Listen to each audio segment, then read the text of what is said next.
Bonjour la famille, profitez de ce moment de détente avec les histoires de Charm Stories. N'oubliez pas de vous abonner et de partager vos réflexions dans la section des commentaires. Soyez aussi généreux en cliquant sur le bouton j'aime, car cela compte énormément pour nous. Veuillez vous asseoir, vous détendre et profiter alors que nous plongeons dans l'histoire. La lumière du matin filtrait doucement à travers les fenêtres de la confortable maison de campagne de Maria Steele.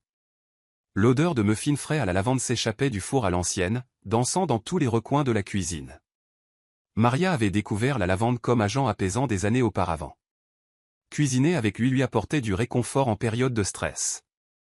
Mais aujourd'hui, c'était différent. Malgré le doux lever du soleil et l'arôme floral, l'anxiété resserrait son emprise sur son cœur.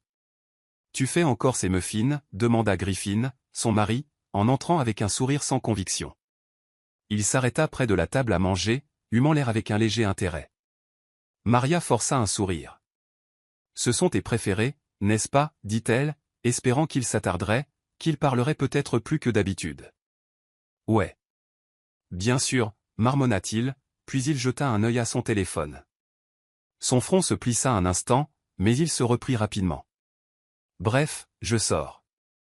J'ai des réunions de travail. » Il lui offrit un baiser rapide sur la joue, évitant à peine son regard. Ses lèvres s'entr'ouvrirent pour dire quelque chose. N'importe quoi pour combler ce gouffre silencieux qui s'était creusé entre eux. Mais il était déjà parti. La porte se referma avec un bruit sourd, la laissant seule avec un tourbillon de pâte à muffins et un sentiment de malaise déstabilisant. Maria resta dans la cuisine vide, fouet à la main, se rappelant que la distance de Griffin pouvait n'être liée qu'au travail. Il était préoccupé depuis des semaines, appels téléphoniques tardifs, messages textes ambigus et voyages d'affaires de dernière minute. Elle avait laissé passer sans confrontation, se disant qu'elle exagérait. Se retournant vers ses muffins, elle versa la pâte dans des moules, les remplissant presque à ras-bord. Son reflet sur les moules métalliques révélait des cernes sous ses yeux verts. Elle soupira et glissa la plaque dans le four. Peut-être que ces muffins, avec leur parfum apaisant de lavande, feraient plus pour son cœur que pour ses papilles. Un instant, elle se permit de se souvenir des premiers jours de leur mariage. Des danses spontanées dans le salon, des baisers volés dans les allées de l'épicerie, et la façon dont il riait de tout son cœur à ses blagues stupides. Ce souvenir, enveloppé dans la vapeur des muffins qui montaient, semblait à la fois réconfortant et douloureusement lointain. Mais au fil des minutes, le soupçon lancinant revint. Quelque chose dans le comportement de Griffin n'était pas seulement lié au travail. Elle ne pouvait nier la terreur insidieuse que son monde soit sur le point de subir un bouleversement sismique. Elle ferma les yeux, inspirant l'air infusé de lavande, et se prépara en silence à ce qui allait arriver. Plus tard dans la matinée, en faisant la vaisselle, Maria entendit la voix de Griffin résonner dans le couloir. Il était rentré à la maison, de manière inattendue.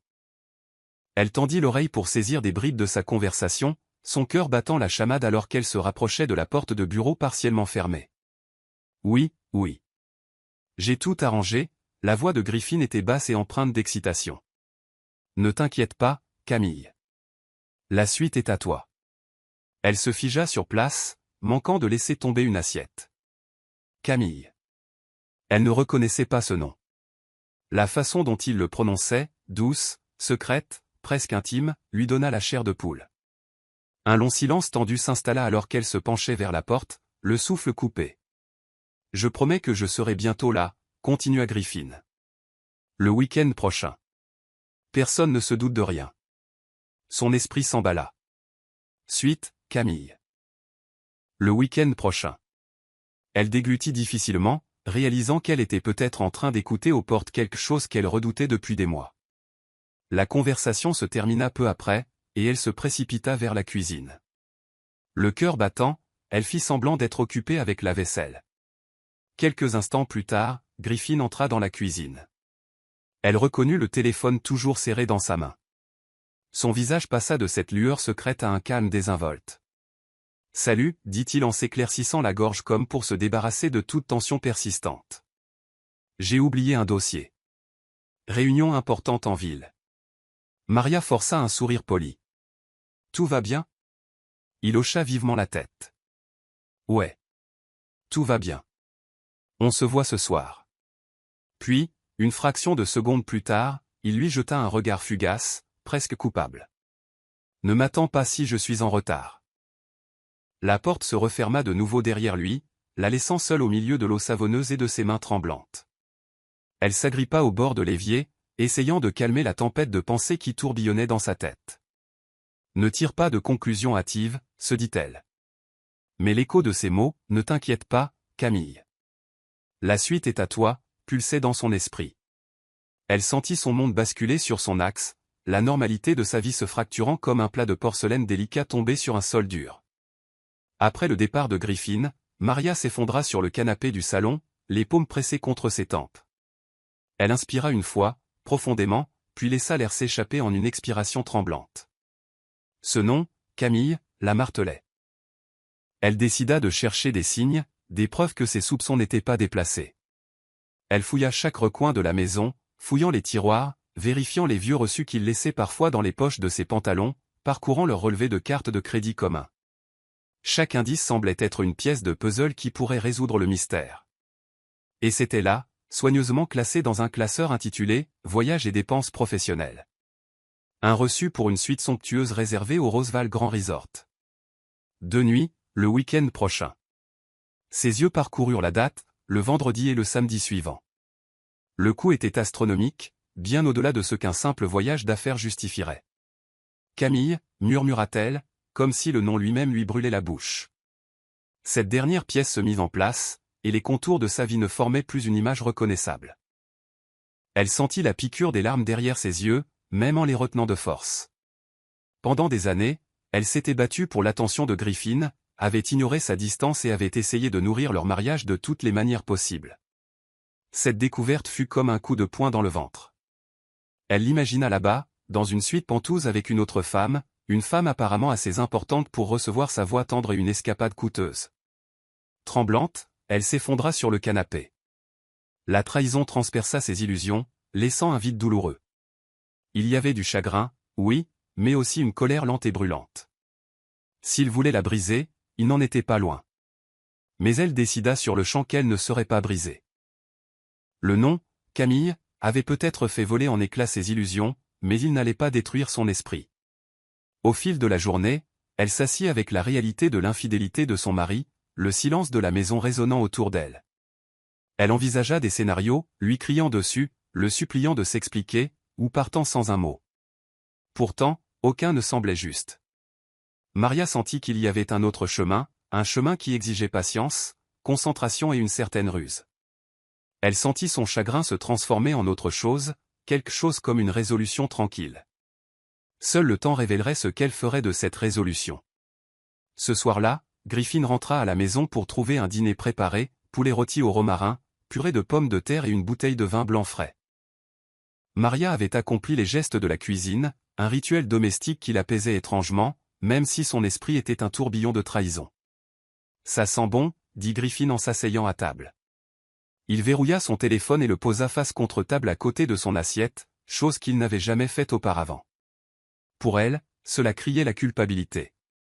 Elle l'observa attentivement alors qu'il prenait la première bouchée. Son pouce accéléra, mais elle garda une expression neutre. Il mâcha lentement, hocha la tête en signe d'approbation. Délicieux, comme toujours. Une partie d'elle voulait lui jeter l'assiette à la figure, exiger qu'il explique tout, mais elle resta silencieuse. Elle avait besoin de temps pour décider de la meilleure façon de gérer sa tromperie. Au lieu de cela, elle demanda « Comment s'est passée ta journée ?» Il haussa les épaules. Chargé. Réunion. Paperasse. Tu sais ce que c'est. Elle fit un petit signe de tête et sirota son vin.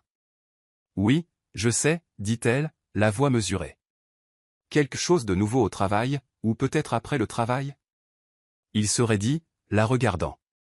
Une lueur d'appréhension traversa ses yeux, mais il la masqua rapidement. Non, pas vraiment. Juste la routine. Sa prise sur la fourchette se resserra. Elle enviait la facilité avec laquelle les mensonges sortaient de sa bouche. Elle força un sourire qui aurait pu paraître convaincant. Je vois. Un instant, un silence inconfortable s'installa entre eux, ponctué seulement par le bruit des couverts raclant la porcelaine. Maria se surprit à analyser chaque détail. La façon dont Griffin évitait son regard, les coups d'œil rapides qu'il jetait à son téléphone, la légère tension au coin de sa bouche. Quand ils eurent fini, elle apporta son assiette à l'évier, l'estomac trop noué pour manger plus de quelques bouchées. Pendant tout ce temps, elle maintint sa façade de normalité. Elle n'avait aucune intention de laisser transparaître qu'elle savait. Pas encore. Alors que Griffin s'excusait et disparaissait dans le bureau, Maria resta dans la cuisine, fixant l'évier rempli de vaisselle. Il me croit ignorante, aveuglément contente. Peut-être devrais-je le laisser continuer à le penser. Pour l'instant. Son cœur battait la chamade, tiraillé par des émotions contradictoires. Chagrin, fureur et une étrange anticipation de ce qu'elle ferait ensuite. Plus tard dans la nuit, Maria se tenait sous la douche chaude, laissant l'eau cascader sur ses épaules. Ses larmes se mêlaient à l'eau qui coulait, ses sanglots étouffés par le flux constant. Elle appuya une paume contre le carrelage frais, le sanctuaire tranquille de la salle de bain lui accordant un moment pour pleurer. Elle se sentait engourdie, mais parfaitement consciente de chaque émotion qui tourbillonnait dans sa poitrine. Humiliation, colère, chagrin. Elle se souvint comment elle avait lutté pour garder l'intérêt de Griffin. Changeant de style, apprenant de nouvelles recettes, lisant même des livres sur la façon de pimenter un mariage. Elle avait tant essayé de lui plaire. Et il avait simplement rejeté ses efforts, se tournant vers quelqu'un d'autre dans son dos. Mais à ce moment-là, sous l'eau fumante, elle sentit une autre émotion monter, une détermination féroce. Elle avait peut-être pleuré, mais pas seulement de chagrin. Elle pleurait pour la version d'elle-même qu'elle avait perdue en essayant de le garder. Elle pleurait parce qu'elle réalisait qu'elle avait diminué sa propre valeur pour un homme qui la voyait comme rien de plus qu'un élément confortable de sa vie.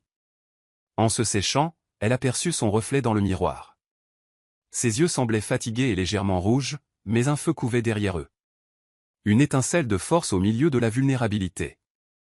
Elle passa une brosse dans ses cheveux humides et se redressa. Dans l'obscurité silencieuse de la chambre, Griffin dormait, le dos tourné vers elle.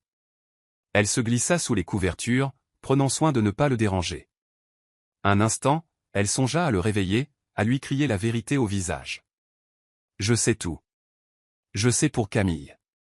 Je sais pour la suite au Roseval Grand. » Mais au lieu de cela, elle resta silencieuse, laissant l'obscurité être son confessionnal.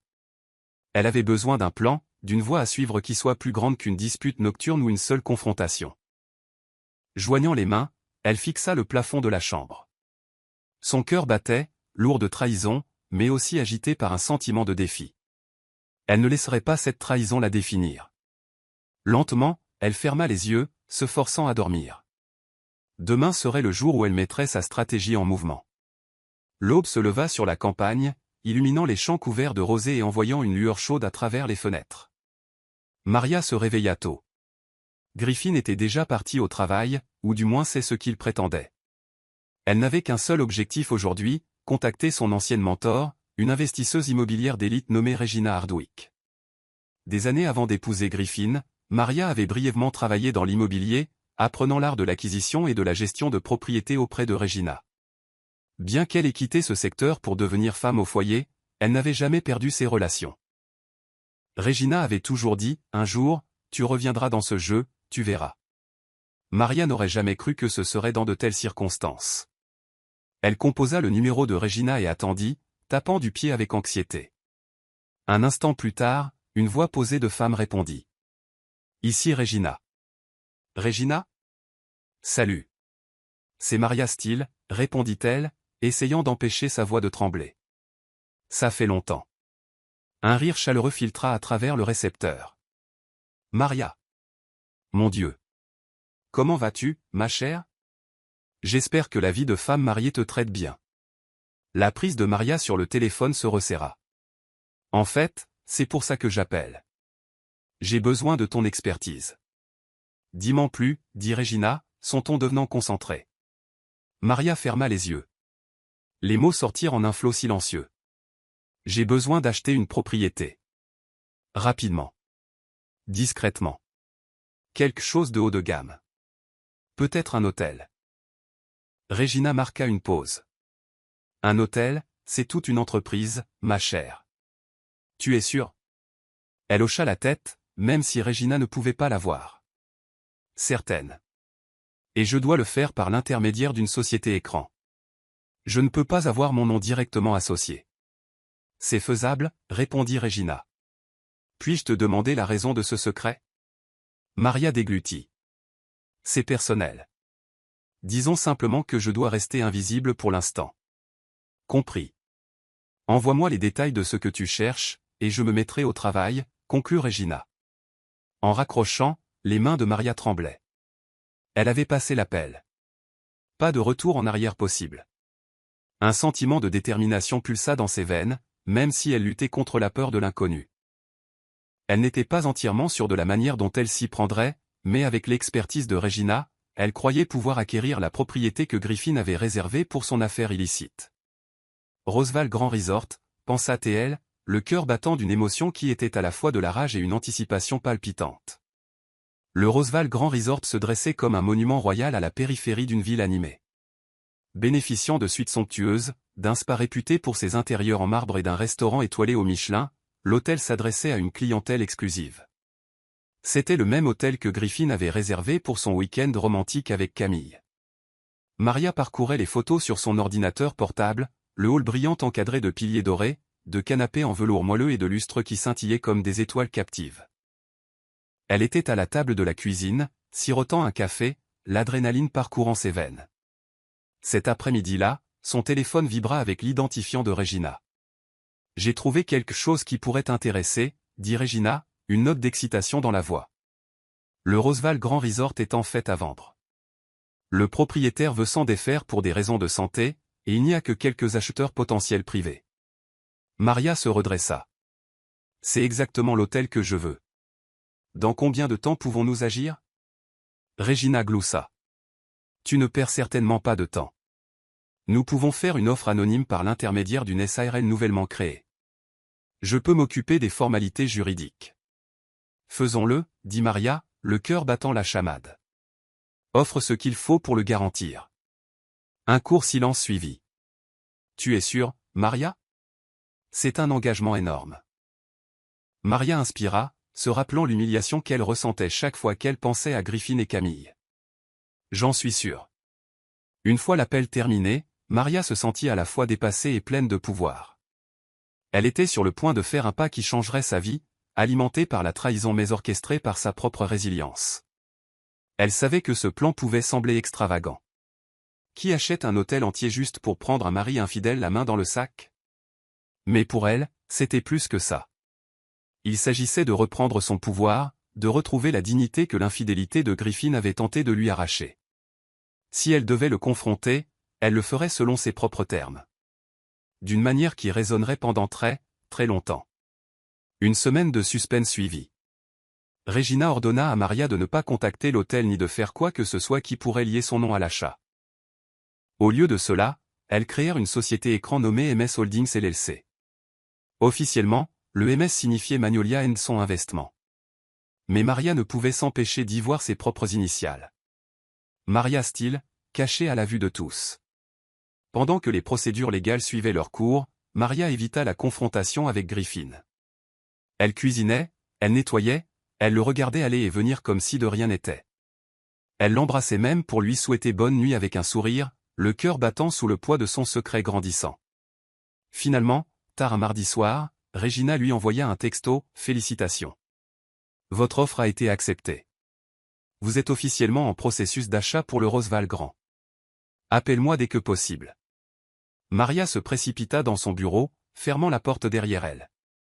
Elle appela Regina, qui expliqua « D'ici quelques semaines, tu seras la propriétaire officielle. » Je n'ai jamais vu un processus de clôture aussi rapide pour une propriété de cette taille. Ils doivent vraiment vouloir s'en défaire. Maria s'affaissa dans son fauteuil, un mélange de soulagement et d'excitation l'envahissant. Propriétaire du Roosevelt Grand. L'idée pulsait comme une chose vivante. Elle imaginait les couloirs luxueux, le personnel élégamment vêtu, la piscine immaculée. Tout un empire d'opulence, bientôt sous son contrôle. Mais son esprit revenait sans cesse à un détail crucial. Griffin prévoyait de rencontrer Camille là-bas ce week-end. Si tout se passait comme prévu, elle finaliserait l'achat juste à temps pour mettre la dernière touche à sa vengeance. Elle fixa son reflet sur l'écran noir de son ordinateur portable, ses lèvres se courbant en un sourire triomphant, bien que légèrement tremblant. Camille sortit d'une élégante voiture noire devant le Roosevelt Grand. Le portier se dépêcha d'ouvrir les hautes portes en verre. Elle entra dans le hall d'un air suffisant, ses talons aiguilles résonnant sur les sols en marbre poli. Derrière le comptoir d'enregistrement, un concierge poli la salua. « Bienvenue au Roseval Grand. Puis-je avoir votre nom ?» « Camille Laurent », répondit-elle en rejetant ses cheveux par-dessus son épaule. « Je crois qu'il y a une réservation au nom de Griffin Steele. » Le concierge consulta l'ordinateur. « Oui, mademoiselle Laurent. Vous êtes réservée dans la suite Penthouse pour 2 nuits. Tout est préparé pour votre arrivée. » Les yeux de Camille brillèrent. Alors, Griffin a tenu sa promesse. Elle essaya de ne pas sourire trop largement, mais il était difficile de contenir son excitation. Elle n'avait jamais séjourné dans un endroit aussi luxueux. Le hall seul l'éblouissait avec ses lustres chatoyants et sa décoration de bon goût. Elle ne savait pas que Maria, cachée dans un bureau privé à l'arrière, regardait le flux des caméras de surveillance via le système VIP de l'hôtel. Les formulaires avaient été signés ce matin-là, faisant d'elle la propriétaire officielle. Et son premier ordre en tant que nouvelle propriétaire ? Dérouler le tapis rouge pour Camille Laurent. Elle voulait que Camille se sente choyée, gâtée, chaque geste destiné à la bercer dans un faux sentiment de sécurité. Maria regarda, le cœur battant, un groom escortait Camille jusqu'à l'ascenseur privé menant à l'étage du Penthouse. « Vos bagages seront montés sous peu », l'assura le groom. Camille entra dans la suite, son regard balayant le mobilier luxueux et les vues panoramiques sur la ville. C'était un environnement dégoulinant d'élégance. Sol en marbre, rideaux de velours, accents dorés. « C'est parfait », murmura-t-elle. Dans la pénombre d'un bureau, Maria croisa les bras. Elle observa le visage de Camille s'illuminer de plaisir sur les écrans de surveillance, réprimant un mélange de colère et de satisfaction. « Profite bien de mon Penthouse, Camille, pensa-t-elle. Parce que bientôt, tu sauras exactement dans quel château tu as mis les pieds. » Une fois Camille installée en toute sécurité dans la suite, Maria commença à orchestrer les détails depuis la salle de contrôle. Elle parla dans le talkie-walkie au personnel. Livrez le plateau de courtoisie spécial au Penthouse. Incluez les chocolats importés, des fleurs fraîches et une note personnalisée. Signé comme si c'était de la part de Griffin Steele. Quelques minutes plus tard, un membre du personnel de l'hôtel frappa à la porte du Penthouse, présentant à Camille un plateau somptueux. Une petite enveloppe contenait un message dactylographié, « Pour la plus belle femme de ma vie, profite de chaque instant. Amour. » Les yeux de Camille pétillèrent de plaisir. Elle gloussa devant l'extravagance, se sentant comme une reine. Elle photographia tout, probablement pour ses réseaux sociaux. Sur le flux de surveillance, Maria vit les lèvres de Camille former les mots « Merci Griffin », comme si elle croyait à chaque mot. Pendant ce temps, Maria essayait de calmer les battements de son cœur. Elle analysa chaque expression qui passait sur le visage de Camille: étonnement, joie et une satisfaction suffisante. « Ceci, chère Camille, est mon œuvre », songea Maria, un sourire amer aux lèvres. Chaque fleur, chaque chocolat dans cette suite avait été personnellement approuvé par Maria. Elle voulait que Camille en attribue le mérite à Griffin. Elle voulait que Camille pense qu'il était une sorte de héros romantique, car lorsque la vérité éclaterait, le choc n'en serait que plus grand. La première étape est terminée, se dit tranquillement Maria en s'adossant à sa chaise. Elle pouvait presque imaginer l'expression de Griffin s'il savait que sa femme était la marionnettiste derrière les vacances de rêve de sa maîtresse. L'idée alimenta encore plus sa détermination. Elle se frotta les mains, un frisson troublant parcourant ses veines. Le plan était en marche, et les résultats se déroulaient en temps réel. Camille était confortablement installée dans la suite, se délectant d'une expérience somptueuse orchestrée par la femme même qu'elle trahissait. La symétrie de tout cela était presque poétique, et Maria ressentit une sombre satisfaction à voir son chagrin canalisé en quelque chose de bien plus puissant que des larmes. Maria avait envisagé les implications morales de la surveillance, mais à ce moment, le besoin de voir la vérité de ses propres yeux éclipsait toute hésitation. Elle avait accès à l'ensemble du système de sécurité. Les caméras placées dans les espaces publics, les couloirs, et même un flux discret depuis le salon du Penthouse. Les espaces privés comme la chambre et la salle de bain restaient interdits pour maintenir les limites légales, mais même ainsi, ce qu'elle pouvait voir était suffisant. Elle regarda Camille se prélasser sur le canapé moelleux, zappant entre les chaînes de télévision. Puis le téléphone de la suite sonna, probablement un appel de bienvenue automatisé, mais Camille y répondit d'un ton aguicheur, s'attendant à Griffin. Quelques minutes plus tard, elle fouilla dans son sac de créateur, sortant un maquillage coûteux et une courte robe noire, se préparant clairement pour une soirée romantique. Pendant tout ce temps, le pouls de Maria battait la chamade.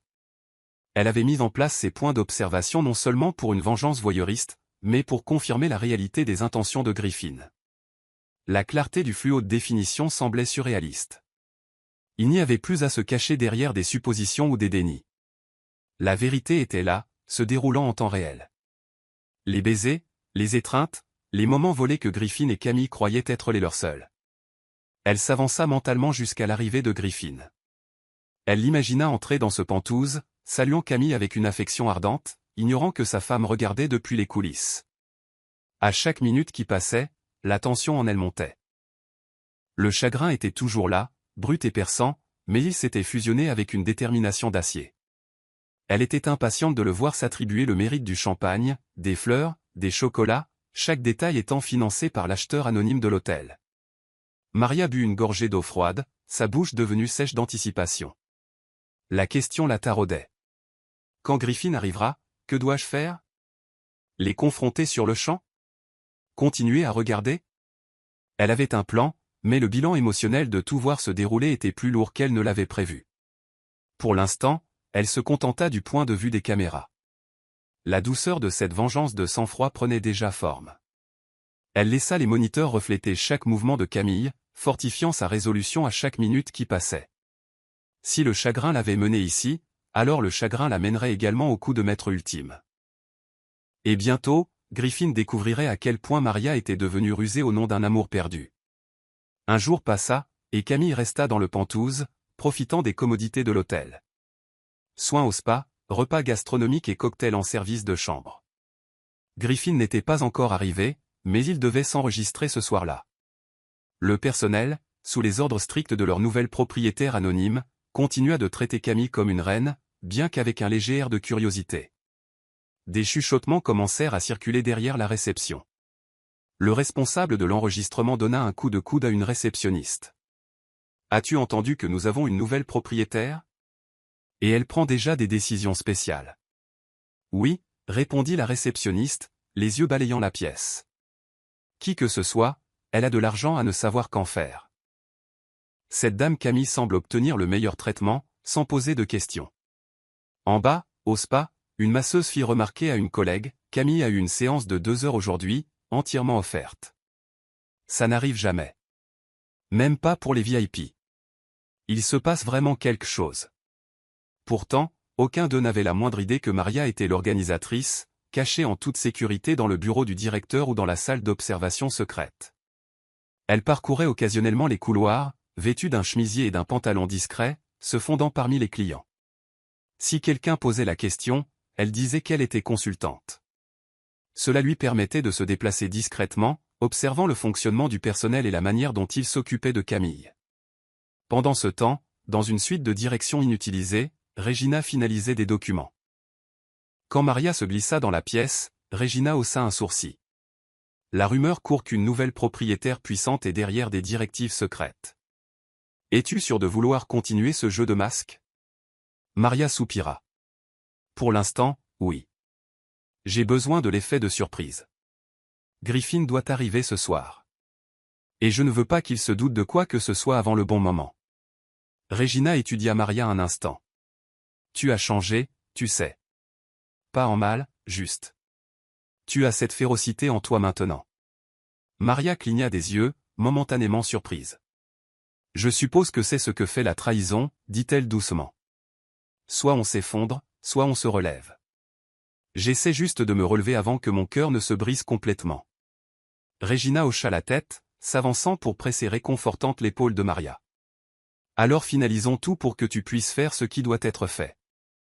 Maria quitta la pièce, croisant un groupe d'employés de l'hôtel qui se dépêchaient avec du linge frais, des plateaux de fruits et du champagne glacé. Elle sentit le murmure des rumeurs tourbillonner autour d'elle mais garda la tête haute. Qu'il s'interroge. La vérité éclatera bien assez tôt. Ce soir-là, Griffin arriva enfin. Il sortit d'une berline élégante, ajustant sa cravate en entrant dans le grand hall. Ses yeux balayèrent la pièce, cherchant Camille. Dans sa main, il tenait un petit sac d'une bijouterie de luxe, sans doute un bijou destiné à l'éblouir. Maria regarda de loin, partiellement dissimulée derrière une colonne de marbre. Elle n'avait pas vu Griffin depuis 2 jours, prétextant une visite chez une amie en dehors de la ville. Le voir maintenant, se déplaçant avec confiance dans le décor opulent qu'il croyait avoir orchestré, lui serra le cœur. Un instant plus tard, Camille sortit de l'ascenseur, un sourire radieux illuminant ses traits. Elle se précipita vers Griffin, lui jetant les bras autour du cou. Il se raidit une fraction de seconde, probablement inquiet que quelqu'un puisse les voir, mais se rendit rapidement à l'étreinte. Maria serra les dents, mais maintint son calme. Elle regarda Griffin conduire Camille au bar-salon, où il commanda du champagne. Quelques instants plus tard, 2 flûtes élancées furent placées sur la table. Il leva son verre et offrit un sourire plein d'assurance. « À notre week-end ensemble », dit Griffin en trinquant avec Camille. « J'ai arrangé le meilleur de tout pour toi. » Les yeux de Camille pétillèrent. « Je suis si reconnaissante, Griffin. Cet endroit est incroyable. » Le panier cadeau, la suite surclassée, tout était parfait. Griffin sourit d'un air suffisant. « Seulement le meilleur pour toi. » Maria serra les poings. L'audace avec laquelle il s'attribuait le mérite de ses efforts envoya une nouvelle vague de colère à travers ses veines. Pourtant, elle observa en silence depuis sa cachette, le cœur battant comme un tambour dans ses oreilles. Camille but une gorgée de champagne et se pencha plus près, la voix sensuelle. « Je pourrais m'habituer à ça. Je ne me suis jamais sentie aussi importante auparavant. Tu es incroyable. » Griffin lui prit la main.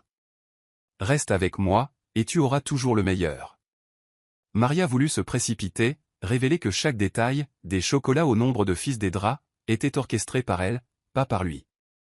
Mais elle ravala cette impulsion. « Pas encore », se rappela-t-elle.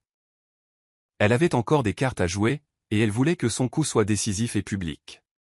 Alors que les deux sirotaient leur champagne, se regardant dans les yeux, Maria s'éclipsa avec précaution. Elle pouvait sentir son cœur palpiter comme une ecchymose. Ce n'était pas seulement de la trahison qu'elle ressentait maintenant, mais aussi un sentiment imminent de justification. Elle les laisserait profiter de leur toast, se prélassant dans l'illusion qu'ils avaient créée.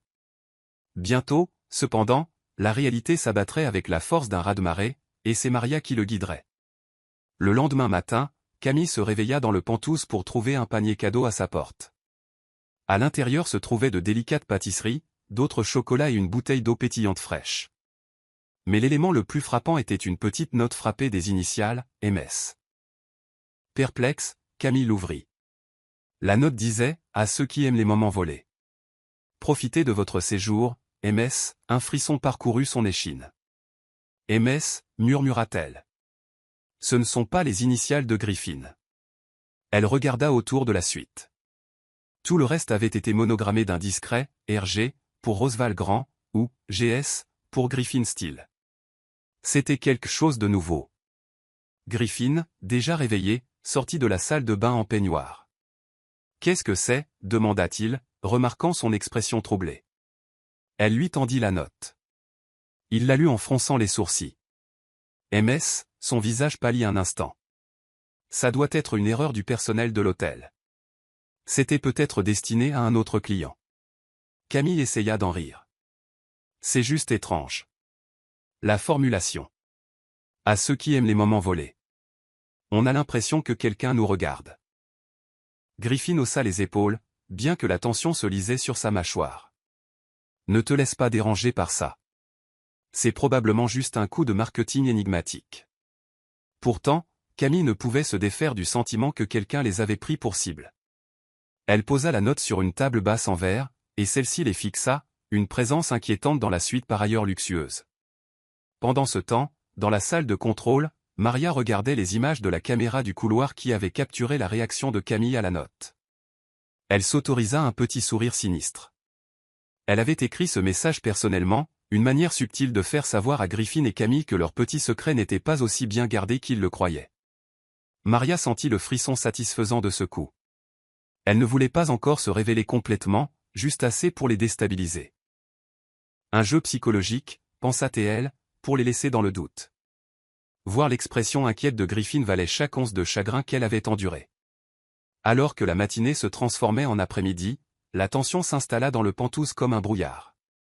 Camille essaya de se détendre, s'offrant un soin au spa qu'elle avait programmé, mais ses pensées revenaient sans cesse à la note. Elle se surprit à scanner les visages dans le hall, dans les couloirs, se demandant si chaque membre du personnel pourrait être au courant. Les nerfs de Griffin étaient également à vif. Il avait l'habitude de jongler avec les secrets, mais la note énigmatique était une menace directe, suggérant que quelqu'un en savait plus qu'il ne le devrait. Après le déjeuner au restaurant réputé du complexe, où il passa le repas à écouter d'une oreille distraite les bavardages de Camille, il prit le directeur de l'hôtel à part pour poser des questions. Il y a eu une note livrée ce matin, dit Griffin, la voix basse. Signée par quelqu'un nommé MS. Je veux savoir si votre personnel fait des farces. Le directeur cligna des yeux, confus. MS? Aucun de nos employés n'a ces initiales. C'est peut-être de la part du nouveau propriétaire. Le front de Griffin se plissa. Nouveau propriétaire? Oui, monsieur. Nous avons été récemment acquis par quelqu'un travaillant par l'intermédiaire d'une société holding. Tout ce que nous savons, c'est que le nouveau propriétaire est très privé. Griffin essaya de masquer sa surprise. Et ce nouveau propriétaire envoie-t-il habituellement des notes énigmatiques aux clients? Le directeur secoua la tête. Pas à ma connaissance, monsieur. Mais je vais me renseigner. Griffin le laissa partir, la frustration le rongeant. La dernière chose qu'il voulait était d'attirer l'attention, mais maintenant il se sentait obligé de poser des questions. Il retourna auprès de Camille dans la suite, qui était assise près de la fenêtre, faisant tourner un verre de vin blanc. Alors? Demanda-t-elle, un tremblement anxieux dans la voix. Personne ne sait rien, ment-il. C'est probablement une erreur aléatoire. Camille le regarda attentivement, comme pour décider s'il fallait le croire. Dehors, l'horizon brillait des teintes roses et dorées d'un soleil couchant. Dans cette lumière chaude, ils auraient dû être des amants insouciants profitant de leur rendez-vous clandestin. Au lieu de cela, le soupçon et le malaise planaient comme un nuage d'orage prêt à éclater. Maria observait à travers les caméras, ressentant une vague de satisfaction sinistre. Son plan fonctionnait. Elle les voulait mal à l'aise, remettant en question chaque mouvement. La révélation finale n'en serait que plus dévastatrice lorsque leur nerf serait déjà à vif. Ce n'est que le début, se rappela-t-elle. Dans quelques heures, elle ferait son prochain coup, se rapprochant de la grande confrontation qui transformerait leur week-end volé en une débâcle inoubliable.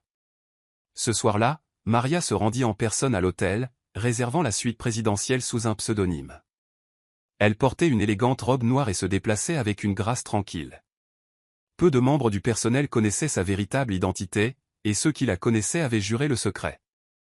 Les autres supposaient qu'elle n'était qu'une autre cliente fortunée. Elle fit une réservation au restaurant signature de l'hôtel. Assez vite, elle se retrouva assise à une table d'angle, balayant la salle du regard. Ambiance aux chandelles, conversation feutrée, le cliquetis de l'argenterie contre la porcelaine fine tout dégageait une chaleur sophistiquée. De l'autre côté de la salle, elle repéra Griffin et Camille, également en train de dîner. Ils étaient tirés à 4 épingles, penchés l'un vers l'autre, forçant des sourires désinvoltes qui ne parvenaient pas à cacher leur anxiété croissante. Maria fit signe au serveur pour un verre de vin. Elle attendit patiemment, observant Griffin se raidir dès qu'il l'aperçut.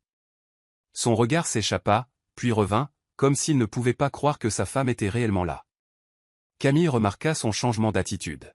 « Qu'est-ce qui ne va pas ?» murmura-t-elle en suivant son regard. Maria fit semblant de ne pas les voir. Elle traça le bord de son verre de vin du bout du doigt. Elle laissa ses yeux dériver à travers le restaurant, saluant la douce musique du pianiste. Chaque muscle de son corps était tendu, mais elle arborait un calme extérieur comme un bouclier. Griffin déglutit difficilement, se retournant vers Camille. Ce n'est rien. Mangeons, c'est tout. Mais il ne pouvait s'empêcher de jeter des coups d'œil à Maria, qui les lui rendait occasionnellement d'un regard froid et impénétrable. Camille, inconsciente, tenta de l'engager dans une conversation légère, mais ses réponses étaient sèches, distraites. 20 minutes plus tard, Maria se leva de sa table et sortit sans un mot. Elle sentit les yeux de Griffin la suivre, mais elle ne lui accorda aucune attention. Dès qu'elle fut partie, Camille demanda « Qui était cette femme que tu n'arrêtais pas de regarder ?» Griffin força un rire. « Personne d'important. Payons l'addition et montons. » Maria descendit le couloir, son cœur battant dans ses oreilles. Elle imaginait la tempête qui se préparait dans l'esprit de Griffin, le soupçon l'envahissant. Elle avait fait connaître sa présence, silencieusement, le laissant se débattre avec les implications. S'il veut mentir, qu'il continue de mentir, pensa-t-elle. Demain, la vérité sera indéniable. Le lendemain matin, Maria orchestra une rencontre fortuite et intentionnelle dans le hall. Elle se tenait près d'une rangée de palmiers en pot, examinant des documents de l'hôtel, quand Griffin sortit nonchalamment de l'ascenseur. Cette fois, il était seul, Camille étant toujours à l'étage, probablement en train de dormir ou de prendre son petit déjeuner au lit. Il s'arrêta net dès qu'il la vit. Une expression de choc, rapidement masquée par un sang-froid forcé, traversa son visage. « Maria! Qu'est-ce que tu fais ici » bégaya-t-il, incapable d'empêcher sa voix de trembler. Elle sourit froidement. « Je pourrais te poser la même question, Griffin. J'avais des affaires en ville. J'ai décidé de rester ici quelques nuits. » Son ton était léger, presque enjoué. Il eut du mal à soutenir son regard. « C'est drôle, je suis ici pour affaires aussi. »« Ah oui » demanda-t-elle en inclinant la tête. La tension entre eux était électrique, attirant quelques regards curieux des clients qui passaient. « Oui » dit-il en s'éclaircissant la gorge. « Juste. Une grosse réunion. Des investisseurs. J'ai pensé m'offrir une belle suite. » Maria haussa un sourcil. « Je vois. » Un instant, ils restèrent là, silencieux et tendus. Puis, le téléphone de Maria vibra. Elle y jeta un œil, feignant l'urgence. « Bref, je suis en retard pour un rendez-vous, » dit-elle en le contournant. « Profite bien de ton séjour, Griffin. » Elle passa devant lui, le laissant planté là. Il avait l'air pâle, incertain. Maria pouvait deviner ses pensées. L'a-t-elle vu avec Camille? Se doute-t-elle de quelque chose? Oh, je me doute de bien plus que tu ne le penses, songea-t-elle en entrant dans un couloir latéral menant à son bureau privé. Dans sa poitrine, son cœur battait comme un tambour. Malgré le calme extérieur qu'elle essayait de maintenir, affronter Griffin en face lui rappela le tourment émotionnel qu'elle avait enduré. Pourtant, cela revigora également son sens du devoir. Elle était ici, selon ses propres termes, n'étant plus la femme ignorante à la maison. Elle contrôlait le récit maintenant, et le doux goût de ce contrôle alimentait ses prochaines étapes. Plus tard dans la journée, Maria se rendit au bar de l'hôtel, cherchant un court répit dans le tourbillon des événements. Elle commanda une eau pétillante avec un zeste de citron et s'installa sur un tabouret de bar. Le salon était calme, avec une musique douce. Soudain, une silhouette se glissa sur le tabouret à côté d'elle. Maria se tendit une demi-seconde, pour se rendre compte qu'il s'agissait de Camille. Ses cheveux étaient méticuleusement coiffés, et elle portait une tenue de créateur élégante. La jeune femme n'avait aucune idée de qui était Maria. Camille offrit un sourire poli. « Ça vous dérange si je m'assois ici? Les autres places sont prises. » Maria lui fit signe d'y aller. « Je vous en prie. » Le barman s'approcha, et Camille commanda un cocktail. Un silence gênant s'installa jusqu'à ce que Camille le brise, regardant l'intérieur luxueux. « C'est un bel endroit, n'est-ce pas? » Maria hocha la tête. « En effet. C'est spécial. » Camille rayonna. « Je n'ai jamais été dans un endroit aussi luxueux. La suite, le spa, le champagne. Tout est comme un rêve. » Elle marqua une pause, sirotant sa boisson. « Je suis ici avec quelqu'un de spécial pour moi. Il y est bien, disons qu'il sait comment traiter une femme. » Maria ravala son envie initiale de répondre par une remarque amère. Au lieu de cela, elle força un sourire poli. « Il doit. Vous avez l'air très heureuse. »« Je le suis », s'enthousiasma Camille en tripotant sa paille. « Nous sommes venus ici pour une escapade privée. » C'était si magique. Surtout avec le romantisme de cet hôtel. Maria sentit un pincement au cœur. Elle se rappela que cette femme, bien que complice, ne connaissait probablement que la moitié de l'histoire de Griffin, une histoire pleine de mensonges. Pourtant, je ne peux pas trop t'en vouloir, pensa-t-elle. Camille était une participante active à cette trahison, et l'ignorance n'était pas un bouclier infaillible. Eh bien, dit Maria en terminant son eau pétillante, profitez de votre séjour. Je suis sûr que vous aurez encore beaucoup de moments spéciaux ici. Camille sourit. Je l'espère. Qui sait? Peut-être que je rencontrerai le nouveau propriétaire. Tout le monde en parle, mais personne ne sait qui c'est. Maria haussa un sourcil. Ah, vraiment? Oui, apparemment, une personne mystérieuse a acheté le complexe. Ils font toutes ces belles améliorations et ces avantages spéciaux. Elle gloussa. Je parie qu'il roule sur l'or. Maria posa son verre. L'ironie était presque trop parfaite. Je n'en douterai pas, dit-elle doucement. Sur ce, Maria s'excusa, laissant Camille à son cocktail. En s'éloignant, une vague d'émotions contradictoires monta en elle. Elle ne pouvait nier un certain plaisir coupable à entendre Camille louer l'ambiance romantique de l'hôtel, sans se rendre compte du véritable pouvoir derrière chaque touche. Une satisfaction tranquille accompagna Maria jusqu'à sa suite privée, alimentant les dernières étapes de son plan. Le lendemain matin, un concierge nommé Jordan s'approcha de Maria dans un couloir latéral discret pour confirmer les événements de la journée. Ils parlèrent à voix basse, passant en revue un brunch spécial organisé pour un groupe de VIP en visite. Non loin de là, Camille venait de sortir du spa, les cheveux enveloppés dans une serviette, et se dirigeait vers l'ascenseur. « Vous êtes sûr que tout est prêt pour le brunch, Madame Steele ?» demanda Jordan. Maria hocha la tête. « Oui, Jordan. Et souvenez-vous, gardez le détail du nom confidentiel. Je m'occuperai de toute demande directe. » Jordan inclina respectueusement la tête. « Bien sûr, Madame Steele. » Du coin du couloir, Camille entendit le nom, Steele, résonner sur les murs. Ses yeux brillèrent de confusion. « Madame Steele » pensa-t-elle, reculant dans le couloir pour voir à qui Jordan parlait. Elle aperçut Maria. Au premier abord, elle ne fit pas le lien. Mais ensuite, des bribes de conversation lui parvinrent. « Faites-moi savoir s'il y a des problèmes. »« Je veux que tout soit impeccable, » dit Maria, sa voix portant une autorité confiante. « Absolument, Madame Steele » répéta Jordan en lui tendant un petit dossier avec le logo de l'hôtel. L'esprit de Camille s'emballa. Steele. Le nom de famille de Griffin est Steele. Serait-ce une coïncidence? Elle jeta un nouveau coup d'œil, voyant le visage posé de Maria. Une secousse de reconnaissance la traversa. C'était la femme à côté de qui elle s'était assise au bar.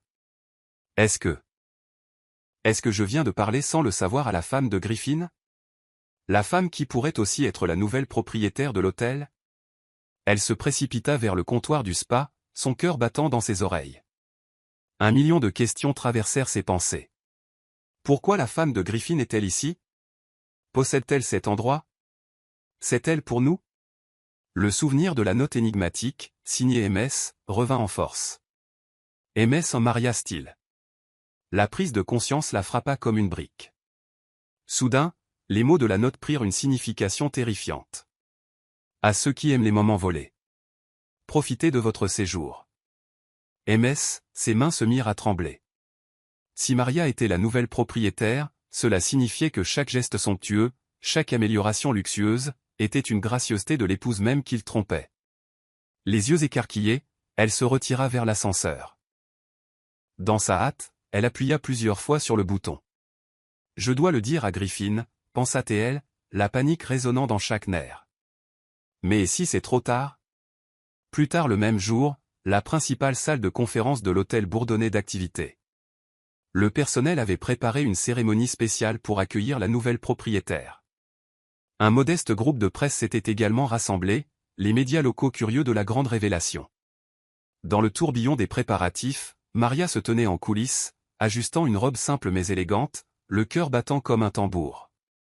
Regina apparut à ses côtés, offrant un sourire rassurant. « C'est le moment.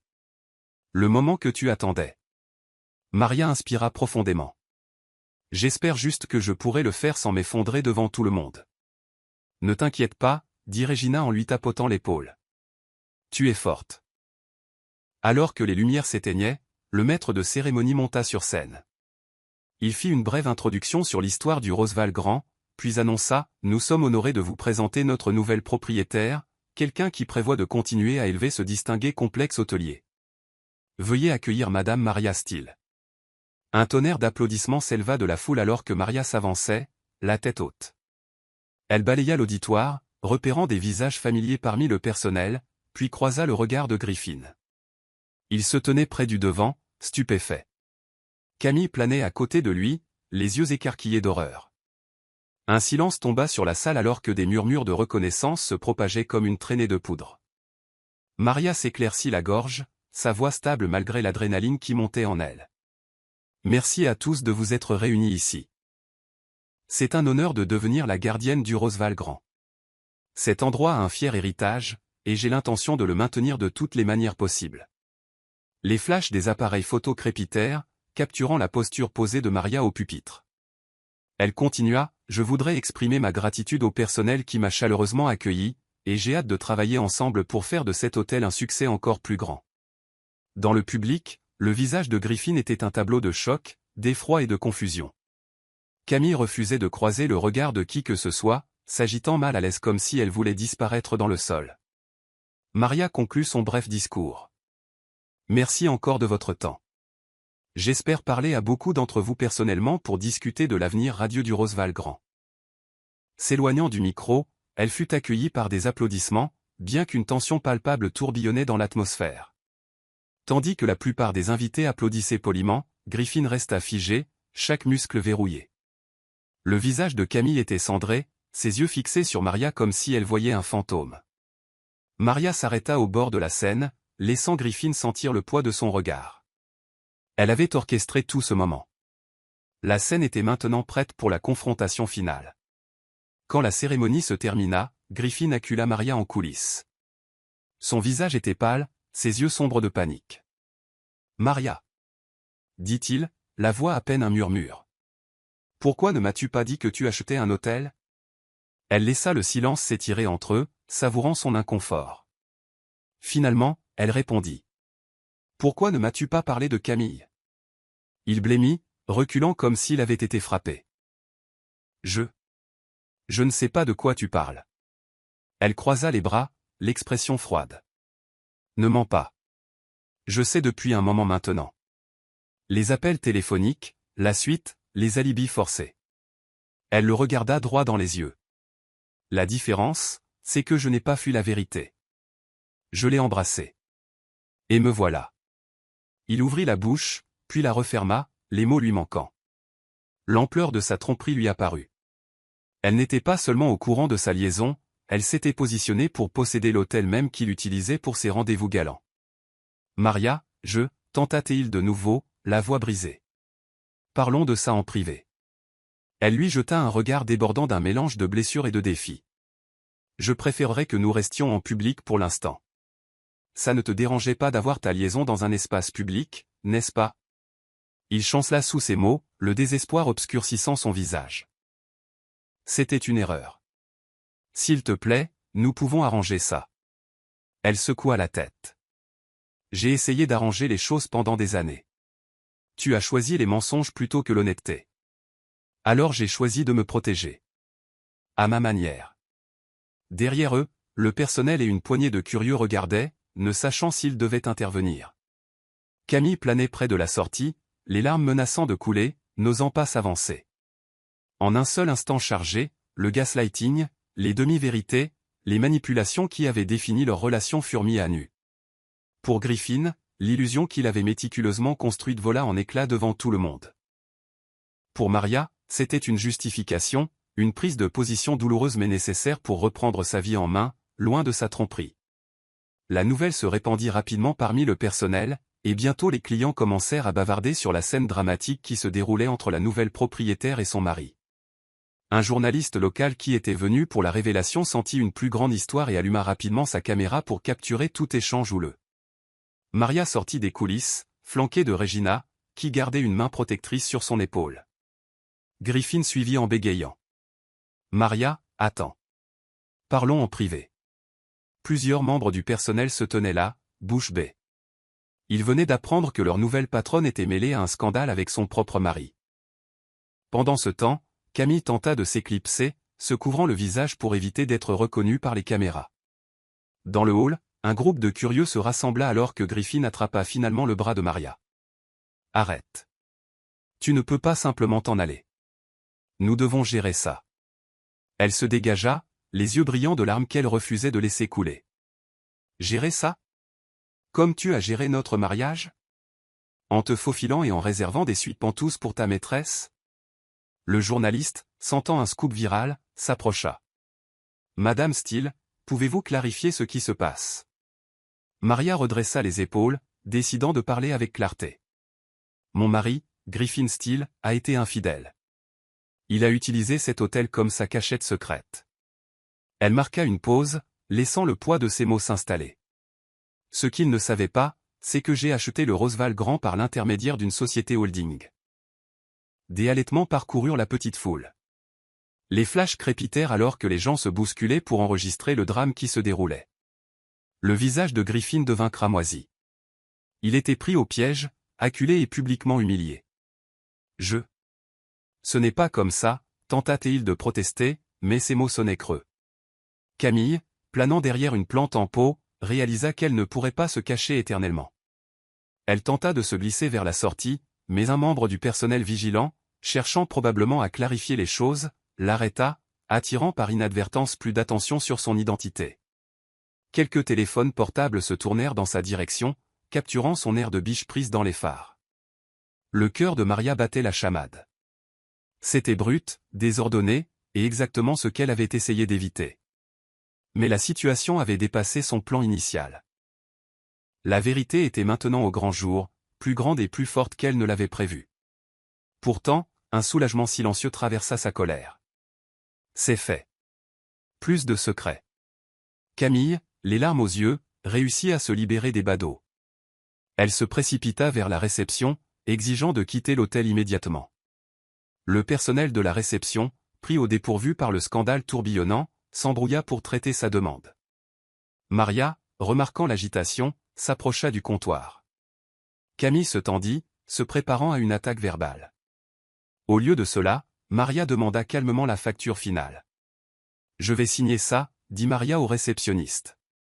Le séjour de mademoiselle Laurent est terminé.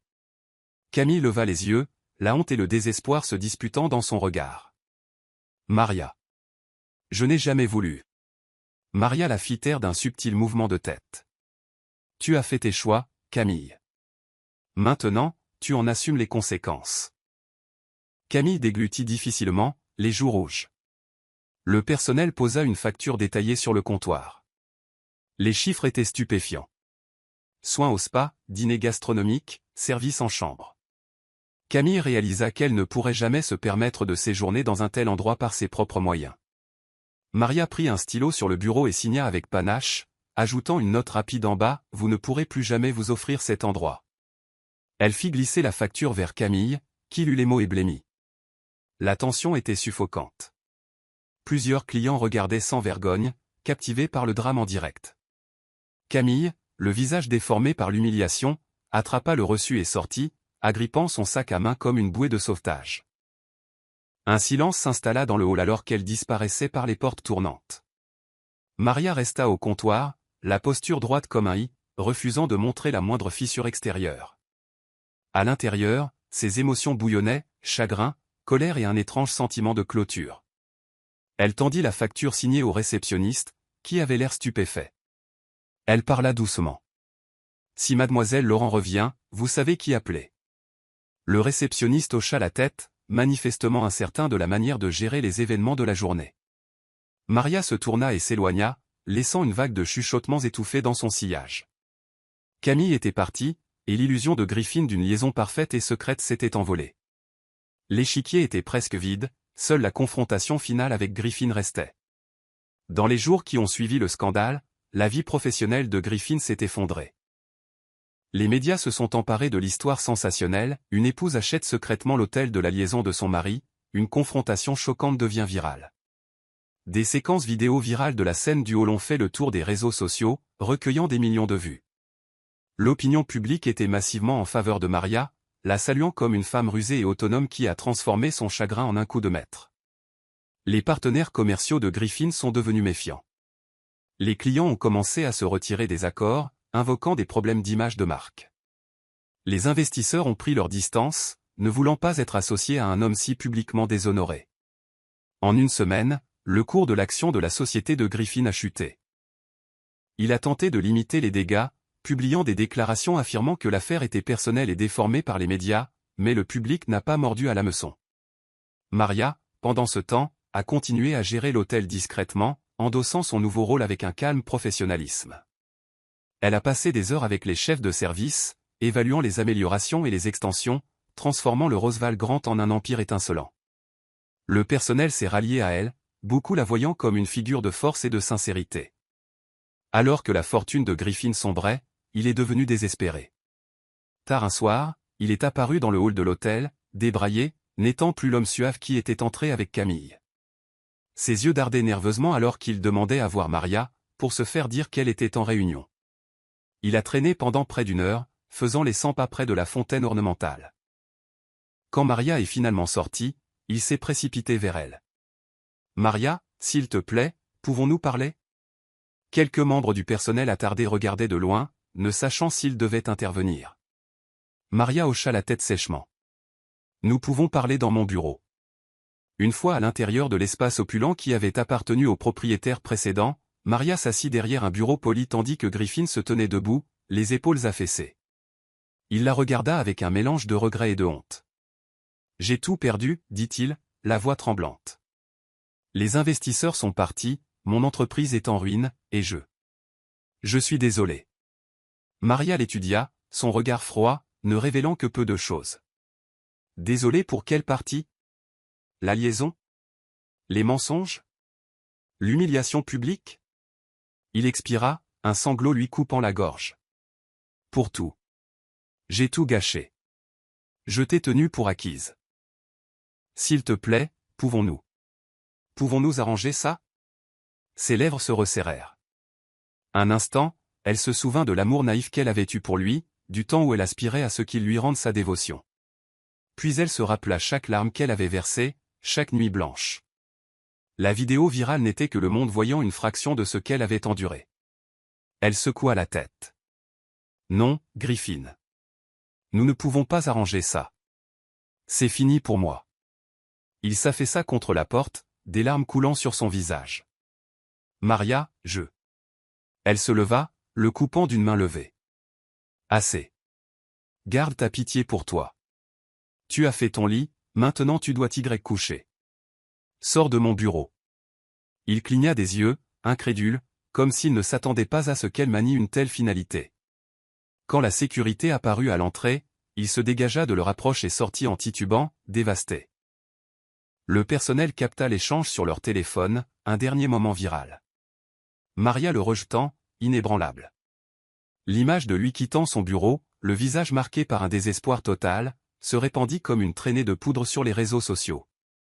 Un mois plus tard, le Roosevelt Grand Resort scintillait sous le soleil de la mi-journée. Des équipes de construction travaillaient avec diligence sur de nouveaux projets, une aile de conférence agrandie, un spa redessiné et un futur jardin sur le toit pour accueillir des réceptions de mariage et des événements spéciaux. Le personnel s'affairait avec enthousiasme, fier de faire partie de la transformation de l'hôtel sous la direction de sa nouvelle propriétaire. Maria traversa le hall, saluant les employés par leur nom. Depuis qu'elle était devenue une figure plus publique, elle avait conquis le cœur du personnel et des clients. Le récit des médias la dépeignait comme la femme qui avait transformé la trahison de son mari en une démonstration d'autonomisation, et le monde était fasciné par elle. En passant près de la fontaine, son téléphone vibra.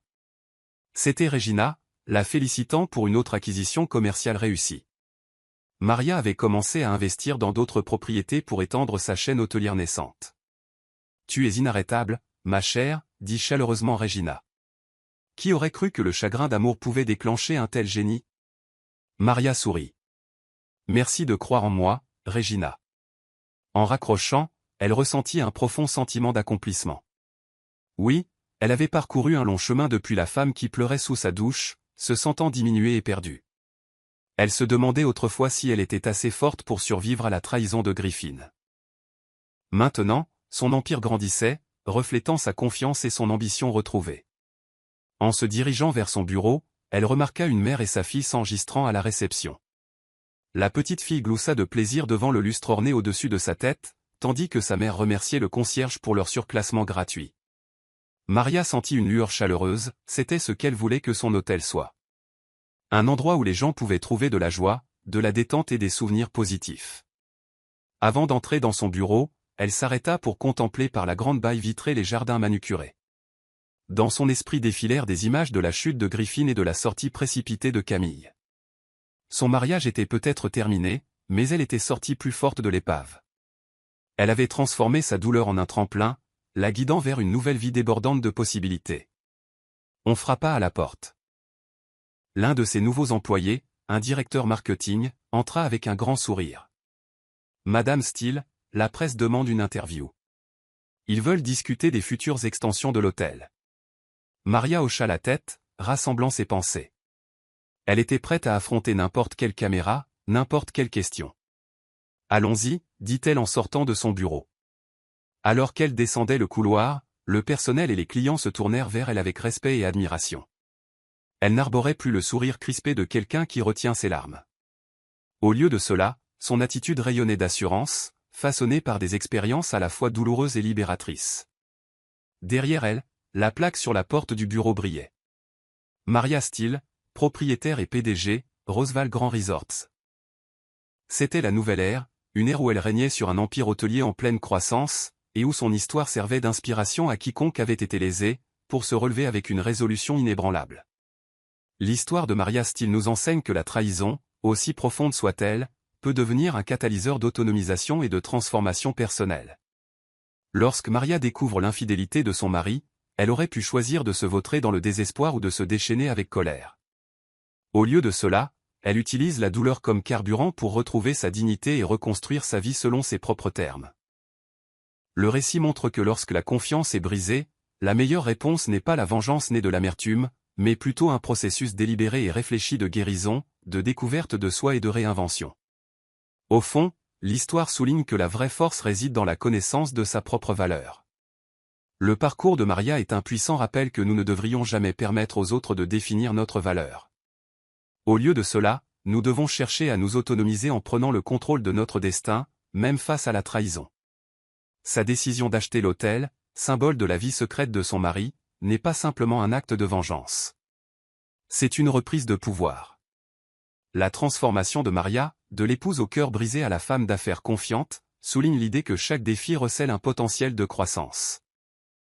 Sa volonté d'embrasser sa vulnérabilité puis de la transformer en un atout révèle que nos moments les plus sombres peuvent conduire aux avenirs les plus brillants.